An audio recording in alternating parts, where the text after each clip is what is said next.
દમણના પ્રવેશદ્વાર સમાન વડચોકી સર્કલની હાલત બિસ્માર અને લોખંડના પાંદડા ચોરાયાની આશંકા। દમણ ટાઉનમાં પ્રવેશતા સહેલાણીઓ માટે મુખ્ય માર્ગ એવા વડચોકી પર બનાવવામાં આવેલા સર્કલની હાલત અત્યંત બિસ્માર બની ગઈ છે। પ્રદેશના બ્યુટિફિકેશનના ભાગરૂપે BIC સેલો કંપનીના CSR પ્રોજેક્ટ અંતર્ગત આ વડચોકી પાસે લોખંડના 3 પાંદડાના આકારનું સુંદર સર્કલ તૈયાર કરવામાં આવ્યું હતું અને તેની બરાબર વચ્ચે એક વડનું ઝાડ વાવવામાં આવ્યું હતું, પરંતુ હાલ ચોમાસાની ઋતુમાં આ સર્કલની કોઈ જ માવજત ન કરાતા તેની મૂળ બ્યુટી જ ખોવાઈ ગયું છે। સાર સંભાળના અભાવે લોખંડના પાંદડા નમી પડ્યા છે। એટલું જ નહીં, પરંતુ 3 પૈકી એક પાંદડાનો અડધો ભાગ ગાયબ થઈ ગયો છે, જે ચોરાઈ ગયો હોવાની પ્રબળ આશંકા સેવાઈ રહી છે। દરરોજ મોટી સંખ્યામાં સહેલાણીઓ આ જ માર્ગ પરથી પસાર થઈને દમણમાં પ્રવેશ કરતા હોય ત્યારે પ્રશાસન દ્વારા સત્વરે આ સર્કલનું સમારકામ કરી તેની યોગ્ય જાળવણી કરવામાં આવે તેવી ઉગ્ર લોકમાંગ ઉઠી છે। સરીગામ JDCમાં રેતી માફિયાઓનો કહેર, બેકાબુ ડમ્પરે લીધો ગરીબ શ્રમિકનો ભોગ। સરીગામ JDC વિસ્તારમાં રેતી માફિયાઓનો આતંક હવે નિર્દોષ લોકોના જીવ લઈ રહ્યો છે। આજરોજ સવારે સરીગામ JDC રોડ નંબર 2 પર એક અત્યંત હૃદયદ્રાવક અકસ્માત સર્જાયો હતો, જેમાં તેજ રફતાર રેતીથી ભરેલા એક ડમ્પર નંબર DD01T9509ના ચાલકે સાયકલ પર કામ માટે જઈ રહેલા એક નિર્દોષ ગરીબ મજૂરની જિંદગી છીનવી લીધી છે। પ્રાપ્ત માહિતી અનુસાર આ દર્દનાક ઘટનામાં રેતી ભરેલા ડમ્પરની અડફેટે આવતા મજૂરનું ઘટના સ્થળે જ કમકમાટીભર્યું મોત નીપજ્યું હતું। આ અકસ્માતની જાણ થતાં જ ગામ પોલીસ તાત્કાલિક ઘટના સ્થળે દોડી ગઈ હતી અને આગળની તપાસ હાથ ધરી છે। આ વિસ્તારમાં ભારે વાહનોની સતત અવરજવર રહેતી હોવા છતાં તંત્ર દ્વારા સુરક્ષા વ્યવસ્થાના અભાવ પર હવે ગંભીર સવાલો ઊભા થઈ રહ્યા છે। લોકો પૂછી રહ્યા છે કે આખરે ક્યાં સુધી આ બેલગામ ડમ્પરો અને કથિત રેતી માફિયાઓની લાપરવાહી નિર્દોષ લોકોના જીવ લેતી રહેશે। હાલમાં રોષે ભરાયેલા સ્થાનિક લોકો દ્વારા રસ્તા પર સ્પીડ બ્રેકર બનાવવાની અને જવાબદારો સામે સખતમાં સખત કાર્યવાહી કરવાની ઉગ્ર માંગ કરવામાં આવી રહ્યું છે, જ્યારે પોલીસ દ્વારા આ સમગ્ર મામલાની ઝીણવટભરી તપાસ ચાલી રહી છે।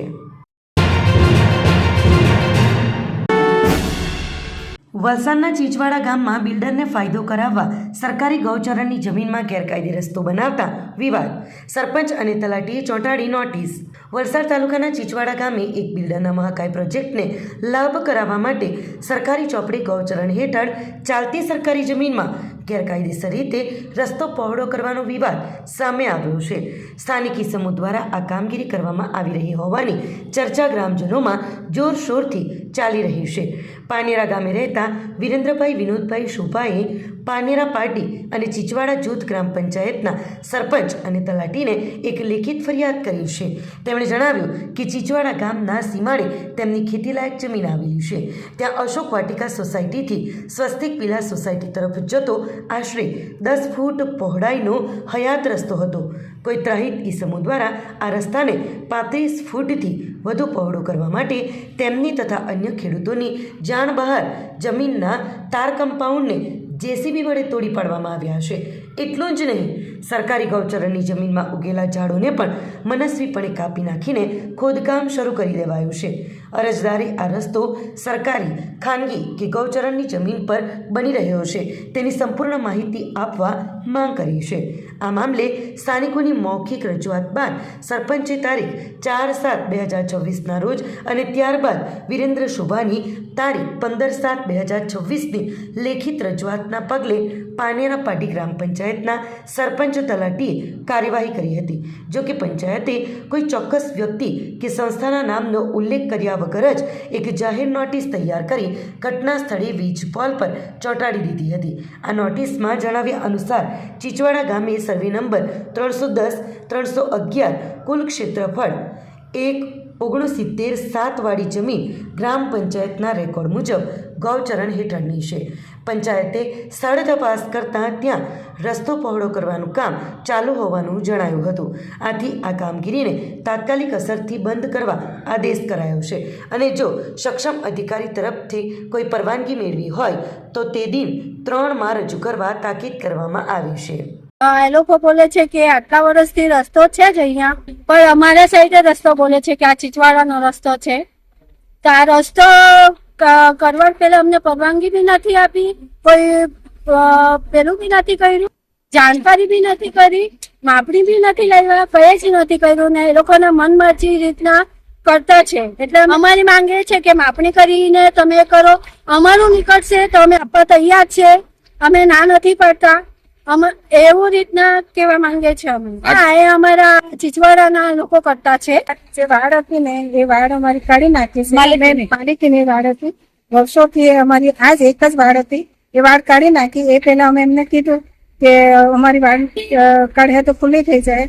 એ કે અમે તમારી વાડ બનાવી આપીએ, પણ અમારી વાડ એકદમ અંદરથી જતી રહે છે, એ અમને પ્રોબ્લેમ છે. એ લોકોએ કોઈ પરવાનગી બી નથી લીધેલી, પરવાનગી વગરનું કામ છે, કોઈને નથી લીધું. અમે બોલવા જઈએ તો અમને ગાળો આપે છે.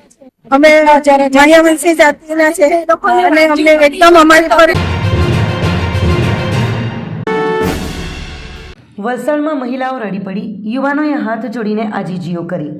વલસાડ હાઈવે પર લારી ગલ્લા ધારકો પર મોટી આફત આવી પડી છે, જેમાં હાઈવે ઓથોરિટીની કામગીરીને લઈને પરિવારોની રોજીરોટી છીનવાઈ ગઈ છે, જેને લઈને લારી ગલ્લા ઉપર રોજનું લાવીને રોજનું કમાતા લોકોને આજે એક ટંક ખાવાના પણ ફાફા પડી ગયા છે. ત્યારે આવી પરિસ્થિતિમાં કોઈ અધિકારીઓ કે રાજકારણીઓ જોવા સુદ્ધા આવ્યા નથી, જેને લઈને લોકોમાં ભારે રોષ ફાટી નીકળ્યો છે.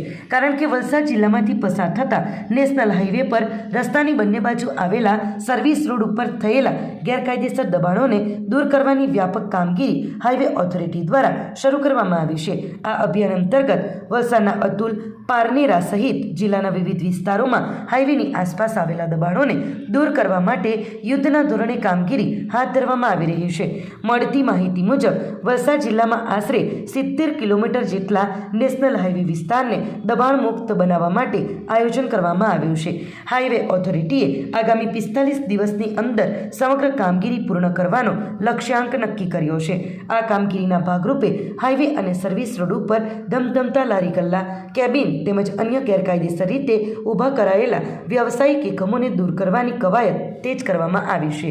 હાઈવે ઓથોરિટી દ્વારા આપવામાં આવેલી માહિતી અનુસાર નેશનલ હાઈવેની માલિકીની જમીન પર આવેલા પાકા બાંધકામો, શેડ, દુકાનો તેમજ અન્ય પ્રકારના ગેરકાયદેસર કબજાઓને પણ ખાલી કરાવવા માટે નોટિસ આપવાની અને જરૂરી જણાય તો ડિમોલિશનની કાર્યવાહી હાથ ધરવાની તૈયારી કરવામાં આવી છે. અધિકારીઓએ જણાવ્યું હતું કે હાઈવેની સુરક્ષા, વાહન વ્યવહારની સરળતા અને માર્ગ સલામતીને ધ્યાનમાં રાખીને આ અભિયાન ચલાવવામાં આવી રહ્યું છે. અધિકારીઓના જણાવ્યા અનુસાર આ કાર્યવાહી દેશભરના તમામ નેશનલ હાઈવે પર અમલમાં મૂકવામાં આવી રહ્યું છે. નામદાર સુપ્રીમ કોર્ટમાં સુઓ મોટો પિટિશન નંબર 9 અંતર્ગત 13 એપ્રિલ 2026ના રોજ આપવામાં આવેલા માર્ગદર્શક આદેશોને આધારે હાઈવે ઓથોરિટીએ ગેરકાયદેસર દબાણો દૂર કરવા માટે વિશેષ અભિયાન શરૂ કર્યું છે. આ કાર્યવાહીના પગલે હાઈવે કિનારે વ્યવસાય કરતા લારી ગલ્લા સંચાલકોમાં ચિંતા જોવા મળી રહી છે, જ્યારે વાહન ચાલકો અને સ્થાનિક રહેવાસીઓએ માર્ગ સલામતી અને ટ્રાફિક વ્યવસ્થામાં સુધારો થવાની આશા વ્યક્ત કરી છે. આગામી દિવસોમાં હાઈવે ઓથોરિટી દ્વારા વધુ વિસ્તારોમાં પણ દબાણ દૂર કરવાની કાર્યવાહી હાથ ધરવામાં આવશે.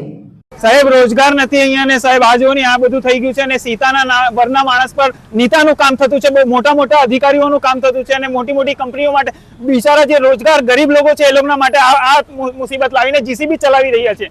સાહેબ, અહીંયા કમસે કમ 30 થી 40 રોજગારોનું બધાનું ઘરનું બેરોજગાર થઈ ગયા છે બધા રોજગારથી. અને સાહેબ મોટા મોટા લોકોનું જ કામ થાય છે, ગરીબોને હેરાન કરવામાં આવે છે. દર વખતે આ જ છે.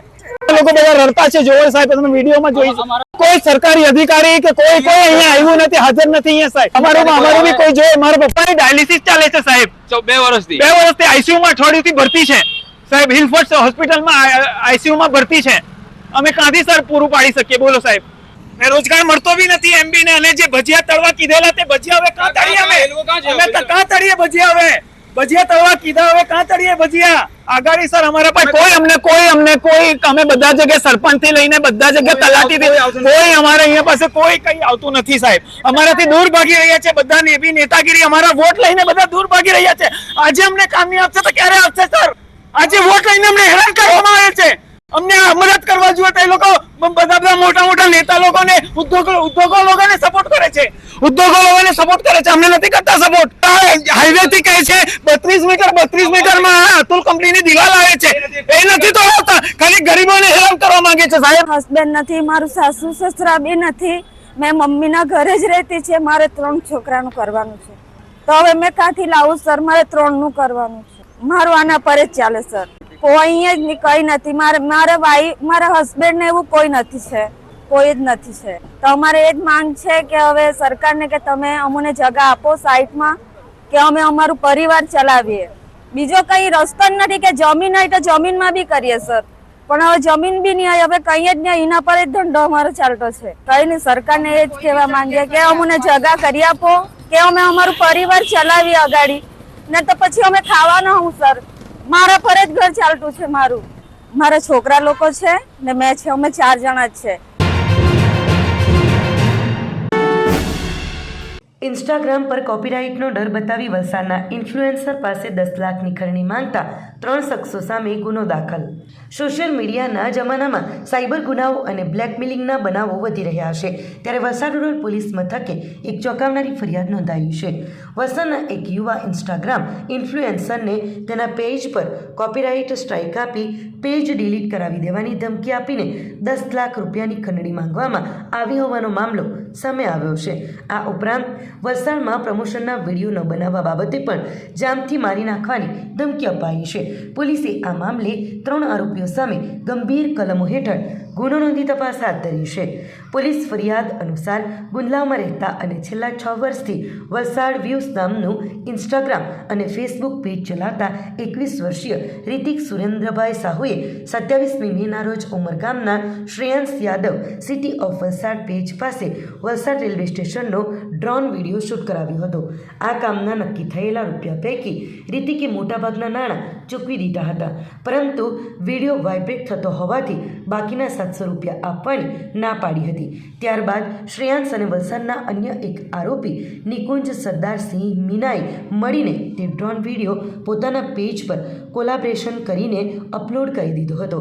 જ્યારે રિતિકે ખરીદ કરેલો તે વિડીયો પોતાના પેજ પર મૂક્યો ત્યારે શ્રેયાંશે તેના પર કોપીરાઇટ રિપોર્ટ કરી દીધો હતો, જેના કારણે રિતિકના એકાઉન્ટ પર ઇન્સ્ટાગ્રામ તરફથી પેજ ડિલીટ થવાનું નોટિફિકેશન આવ્યું હતું. આ કોપીરાઇટ હટાવવાના બહાને આરોપીઓએ રિતિકને બ્લેકમેલ કરવાનું શરૂ કર્યું હતું. સૌપ્રથમ એક અજાણ્યા વિદેશી નંબર પરથી વોટ્સએપ મેસેજ કરી કોપીરાઇટ કાઢવા માટે રૂપિયા 15,000ની માંગણી કરવામાં આવી. ત્યારબાદ 13 જુલાઈના રોજ નિકુંજ મીનાએ રિતિકને કેબી મોલ પાસે બોલાવીને સમાધાન માટે પહેલાં 2 લાખ રૂપિયા માંગ્યા હતા. નિકુંજે ધમકી આપી હતી કે જો તે વલસાડમાં તેની મંજૂરી વગર પ્રમોશનના વિડીયો બનાવશે તો તેના હાથ પગ તોડી નાખવામાં આવશે અને આજીવન કેદના ગુનામાં ફસાવી દેવામાં આવશે. આ ઘટના બાદ શ્રેયાંશે મેસેજ કરીને 10 લાખ રૂપિયાની માંગણી કરી હતી. આખરે આ માનસિક ત્રાસ અને બળજબરીથી ત્રાસી ગયેલા ફરિયાદી રિતિક સાહુએ વલસાડ રૂરલ પોલીસ સ્ટેશનમાં નિકુંજ મીના, શ્રેયાંશ યાદવ અને એક અજાણ્યા વિદેશી નંબરના સિમ કાર્ડ ધારક વિરુદ્ધ ફરિયાદ નોંધાવી છે. પોલીસે BNSની વિવિધ કલમ હેઠળ ગુનો દાખલ કરી આગળની કાયદેસરની કાર્યવાહી હાથ ધરી છે.